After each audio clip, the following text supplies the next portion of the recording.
So today I should be removing the cat, but I am now holding the cat, so there's a problem. Someone removed this cat already. I think he did it. I think he decatted the car for me. But there's another problem anyways. So you have come down this route and you decatted your car. But you notice how drony it is now. Let's try fixing that with this exhaust valve.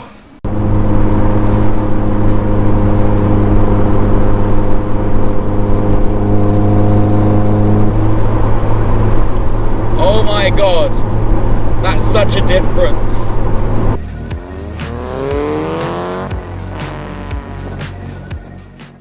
So here's the exhaust valve up close. As you see, it's got a different bolt pattern than my cat. It's got 3 flanges. The cat only has 2, like so, one here and one here. And I've suspiciously already marked where I'm going to have to drill a hole. Another weird thing about this, because I've ordered from AliExpress, is that the bolts it uses have little screws, but then on the other side here, it was pressed in, so I had to cut off the end for it to come out.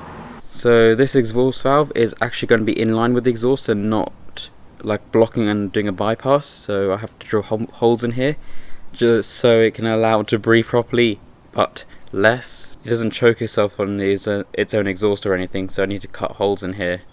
And on this side, you can see I've already marked out the shape I'm going to be going with. So I'm going to have to drill a hole down here, and I'm going to just widen this hole up at the top. So I need to go drill this out now. And as you see, I've drilled the holes properly and mounted it. So this hole here took a long time to drill, and I just widened this slot a little bit, just inside a bit, for it to sit. Now I need to focus on this panel here. I need to drill a few holes in that so it can actually breathe, and find another screw to use in here.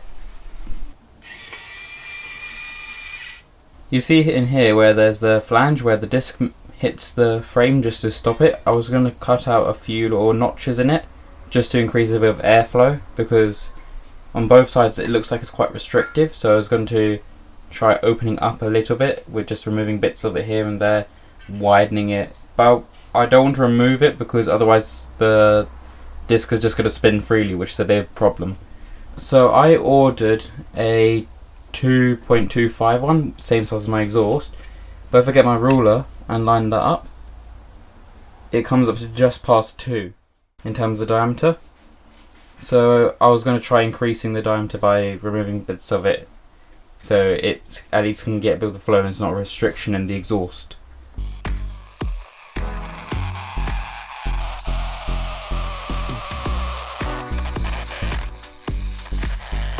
So as you see, I've cut it down to size and cut a few breather holes in it.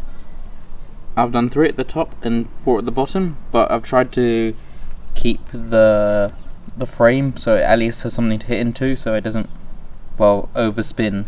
So I basically made these carvings first, as you saw, along the top and the bottom, and then I just added a opposite one on the disc all around, and now should be time to install this, and then we have to sort out the wiring. Here's the connector that I'll be using. It's nothing special. I bought this out of all places on AliExpress. I also bought this from AliExpress, by the way, and I'm just going to be wiring this all up. So I'm going to use this one on the plugs I'm going to use on the car, and this one here I'm going to just solder onto the end of this. This is going to be on a wire through the car into the passenger compartment, which is where I'm going to be able to have a switch to control this.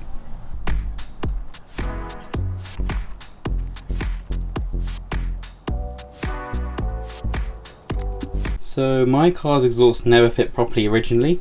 It was the Malayan one, and that's a picture of it. So the problem that I had is that there was a gap between the back box and the mid pipe. So I used to use these as spacers. So these here are exhaust flanges which you can buy on eBay, which you can actually, usually would weld a pipe to, so then you can actually make your own custom exhaust. But I use these just as spacers with, these are just gaskets just to seal each part. It does work quite well, but now I don't need it. Oh, got a bit of soot. But if I get the exhaust valve now, and if you want to focus on that, what I'm going to be doing is I'm going to just be replacing one of those valves, and I drop this on like that, and then I just get one of the gaskets and I'll be dropping it like that. So under the car now we can see this exhaust gap, so that's me pushing the back box as far forwards as it can go, and it's not meeting up, so that's where we're going to put our valve so it can fill up that gap a bit.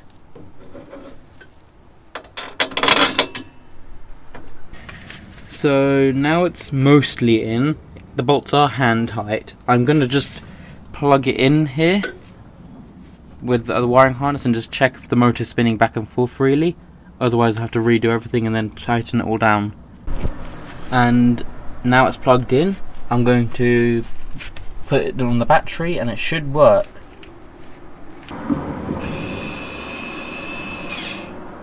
That sounds like a half a turn. And let's try closing the valve. So now it's time to tighten it all up, because as we just checked, it all works.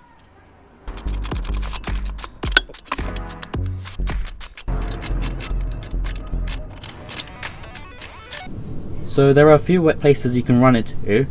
I'm going to be running mine into the interior so I can change it in the cabin of the car. And because now I'm at the rear of the car, means I need to run it all the way across to the front and inside the car. So for me, in my specific case, I went up here through the rear subframe along the top, and then here it goes across the top of the subframe over to here, where it runs with some existing wires up through a grommet in the top of the wheel well, because that's where we are at the moment. It runs out here to the top inside the car, which means I can route it to exactly where I want it to go. In my case, I ran it to the center console right by the steering wheel so I can use it while I'm driving.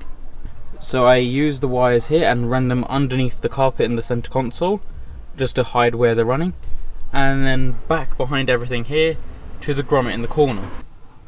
So as you see, now we have 4 wires here, which we need because for the switch to operate correctly it requires a ground, 12 volt power, and the 2 wires from the exhaust valve. The ground, the 12 volt power from the battery, and these 2 come from the exhaust valve. 12 volts, by the way, is from a fuse source from the battery, not from a switch live, which means that this will work all the time, but we just need to make sure that it doesn't become a drain on the battery. So you might want to run it to a switch live if you want to. And here is the switch that we'll be using. It is a momentary switch, so it has 6 contacts and it can go up and down, but with the 6 contacts we only have 4 wires, so we need to sort that out and wire it correctly. So with these 6 pins, these middle 2 are just going to be for the live and the ground. So we've got 2 of the pins covered, so what about the other 4? So we just know that what we need to do to make our live simple and wire this correctly is we need to make sure that this top left one is going to be the same as the bottom right, and same with how the top right is going to connect up to the same with the bottom left.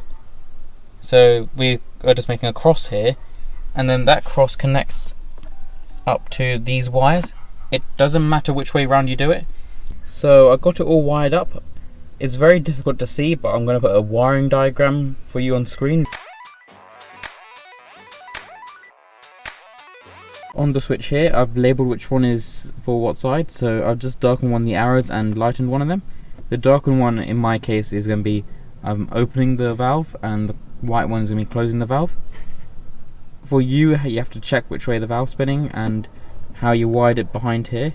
Now it's time for me to install this, so I just need to push this in.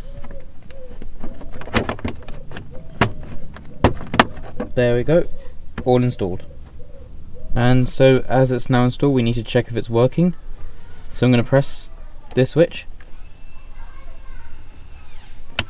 I'm not sure if you can hear that, but I can hear it working in the exhaust. And so if I press the switch now,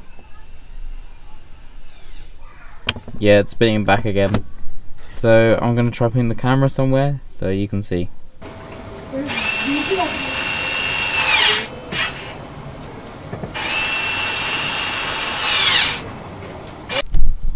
And now the only thing I need to do is put this car back together and we can go test it on the road. There's definitely a decrease in the amount of drone, but also there's a decrease in the amount of power I have now. Because now if I floor it,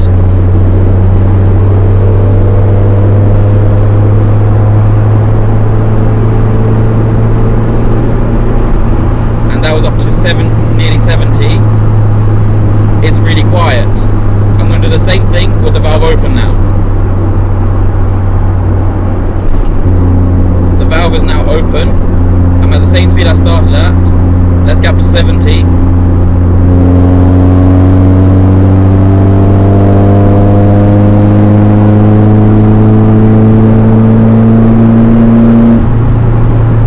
Yep, there's a difference. And now if I close the valve again, most of the drone disappears. With my car specifically, I do know that it drones a lot between 3,000 RPM to 3,500 RPM because of the exhaust. I'm going to be testing the exhaust noises with the valve open and closed and cruising first. I am cruising at about 50 miles an hour and I'm going to close the valve and we should hope it makes a difference.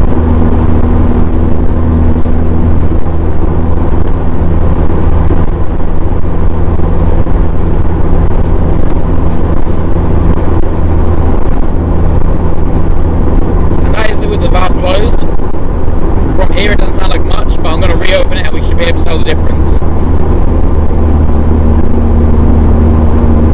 There is a difference.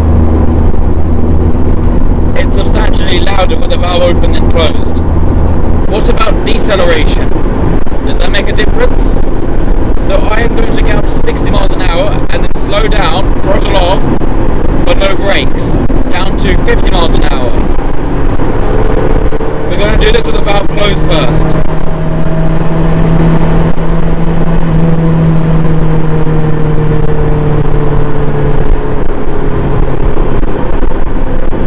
Okay, that's 50 miles an hour, and now to repeat that with the valve open.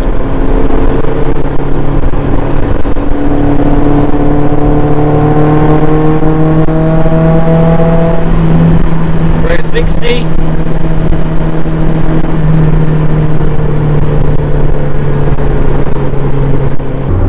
Also, I got a sneak preview for you lot if you are watching up to this part of the video. If I just press that clutch down, press this magic switch, drop a gear.